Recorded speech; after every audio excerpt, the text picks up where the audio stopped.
Hello everyone. तो कैसे हैं आप सभी। उम्मीद करता हूं आप सभी बहुत ही अच्छे होंगे।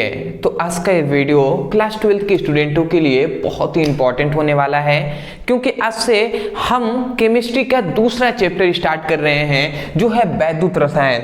याद रखेंगे, पहला जो चैप्टर है वो हमने पूरा कंप्लीट कर दिया है, दूसरा चैप्टर का ये पहला लेक्चर है। इस पहले लेक्चर में हम मोस्ट इंपॉर्टेंट टॉपिक पर डिस्कस करने वाले हैं जो है सेलों का विद्युत वाहक बल। याद रखेंगे, मैं पहले ही आपसे कह दे रहा हूं कि सेलों का जो विद्युत वाहक बल है ये आपके बोर्ड एग्जाम में बहुत बार पूछा गया है। ठीक है, ये है कि 5 नंबर में नहीं, 2 नंबर 3 नंबर में क्वेश्चन पूछा जाता है। 5 नंबर में नहीं पर 2-3 नंबर वाले क्वेश्चन भी तो इंपॉर्टेंट है ना, तो इसको भी हमें तैयार करना होगा। तो देखिए, उसको हम देख लेते हैं। बहुत ही छोटा टॉपिक है, बट मैंने सोचा पर्सनली इसके लिए एक वीडियो बना दिया जाए जिस पर आपको बता दिया जाए। देखिए, सेलों का विद्युत वाहक बल किसे कहते हैं। सेलों का विद्युत वाहक बल बहुत ईजी है। इसमें यह बताया जाता है कि कोई भी सेल है, तो मान लेते हैं कोई भी सेल है, तो उस सेलों का मतलब किसी भी अर्ध सेलों का 2 अर्ध सेल अभिक्रियाएं हो रही हैं, तो 2 अर्ध सेल अभिक्रियाओं के इलेक्ट्रोड विभव के अंतर को ही हम सेलों का विद्युत वाहक बल कहते हैं। अभी नहीं समझ में आ रहा है, कोई दिक्कत नहीं है, हम समझेंगे, ठीक है ना। देखिए, हमने परिभाषा लिखा है कि किसी अर्धसेल अभिक्रियाओं में इलेक्ट्रोड विभव के अंतर को सेलों का विद्युत वाहक बल कहते हैं। सिंपल सा आपको 2-3 पॉइंट्स पे आप याद रखेंगे, आपको समझ में आ जाएगा। यहाँ पे कह रहा है किसी अर्धसेल अभिक्रियाओं, यहाँ पे क्या कह रहा है कि किसी अर्धसेल अभिक्रियाओं के इलेक्ट्रोड विभव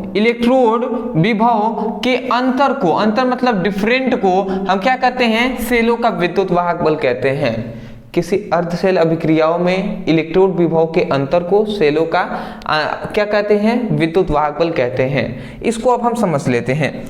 देखिए, यहाँ पे अगर हम समझें तो देखिए बात यह है कि इसका फॉर्मूला होता है, सेलों का विद्युत वाहक बल का फॉर्मूला होता है ई सेल इक्वल टू होता है ई कैथोड माइनस ई एनोड। ये देखिए, ये इसका क्या है, ये इसका फॉर्मूला है। आप इस फॉर्मूले को याद रखेंगे। थोड़ा सा मैं छोटा कर दे रहा हूं, ठीक। देखिए, इसको याद रखेंगे, E cell equal to E cathode minus E anode. इसका मतलब क्या है, यहाँ पे ई जो दिखाई दे रहा है वो विद्युत वाहक बल है, तो हमने सेल लिखा है, नीचे सेल लिखा है, इसका मतलब सेलों का विद्युत वाहक बल है। ठीक है, ये क्या है, कैथोड पर जो इलेक्ट्रोड विभव है वो है ई, ये क्या है, एनोड पर इलेक्ट्रोड विभव है जो है एनोड हमने लिखा है। मतलब ई कैथोड मतलब कैथोड पर उत्पन्न जो क्या है, उत्पन्न है इलेक्ट्रोड विभव है, एनोड पर उत्पन्न इलेक्ट्रोड विभव है। इसको अगर हम समझें तो वही हम कह रहे हैं, ये भी इलेक्ट्रोड विभव है, ये भी इलेक्ट्रोड विभव है। तो हमने यही न कहा कि किसी अर्धसेल अभिक्रियाओं के इलेक्ट्रोड विभव के अंतर को, अंतर मतलब डिफरेंट को ही हम क्या कहते हैं, सेलों का विद्युत वाहक बल कहते हैं। बात समझ रहे हैं ना। ये भी क्या है, ये भी एक क्या है, इलेक्ट्रोड विभव है, पर किसका, कैथोड का इलेक्ट्रोड विभव है। ये क्या है, एनोड का इलेक्ट्रोड विभव है। तो कोई भी इलेक्ट्रोड है, इलेक्ट्रोड मतलब इलेक्ट्रोड को ही हिंदी में अर्धसेल कहते हैं। समझ रहे हैं ना, इलेक्ट्रोड कहें या अर्धसेल कहें, दोनों बात एक ही है। तो यहाँ पे हम यही कह रहे हैं कि किसी अर्धसेल अभिक्रियाओं, हम क्या कह रहे हैं, किसी अर्धसेल अभिक्रियाओं में इलेक्ट्रोड विभवों के अंतर को ही हम सेलों का विद्युत वाहक बल कहते हैं। सिंपल सा है, आशा करता हूं कि आपको समझ में आ गया होगा। अदरवाइज मैं यहाँ पे एक फिगर से भी आपको समझाने का प्रयास कर रहा हूं। देखिए, अगर आप समझना चाहें तो ये एक हमने यहाँ पे बर्तन बना लिया, ठीक है जी।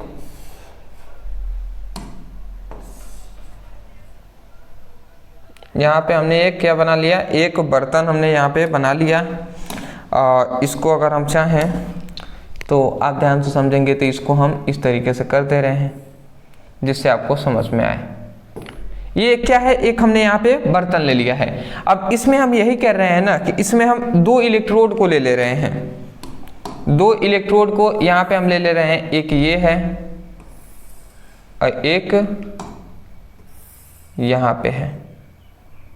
ठीक है, आपको समझ में आ गया। एक बर्तन है जिसमें हमने दो क्या लिया है, दो इलेक्ट्रोड को लिया है, एक है कैथोड एक है एनोड। ये क्या है, ये वाला है कैथोड।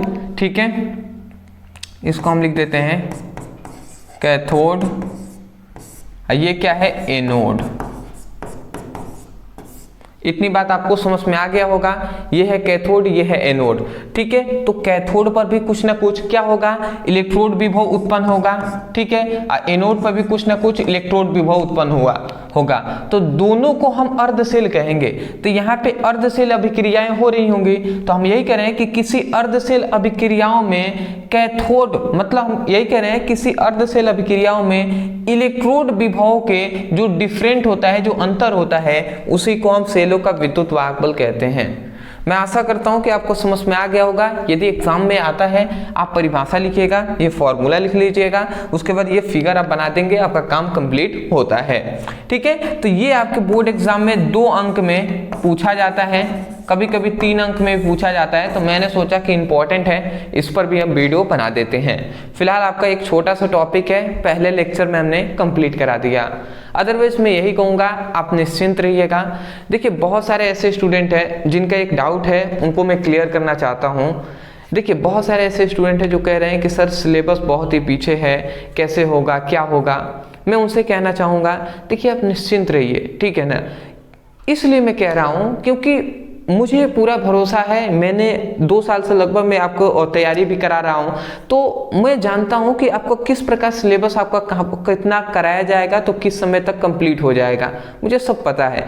तो मैं ये चाहता हूँ ना, हाथ जोड़कर रिक्वेस्ट भी कर रहा हूँ कि आप निश्चिंत होकर जो भी टॉपिक आपको दिया जा रहा है उतना आप पढ़ाई कीजिए। अगर जितना हम आपको करा रहे हैं उतना यदि आप करते हैं तो आपको फिजिक्स केमिस्ट्री में बहुत ही अच्छे नंबर से आप पास होंगे, और अंत में जाकर हम फिजिक्स केमिस्ट्री के साथ साथ हिंदी और जो इंग्लिश है उसकी भी तैयारी हम कराएंगे।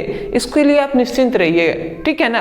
बट जितना हम करा रहे हैं उतना हमारे साथ करते हुए चलिए, ठीक है। इसके लिए आप डिस्क्रिप्शन बॉक्स में लिंक है, आप उस पर क्लिक करके आप अपनी फिजिक्स की, केमिस्ट्री का अच्छे तरीके से पढ़ाई कर सकते हैं।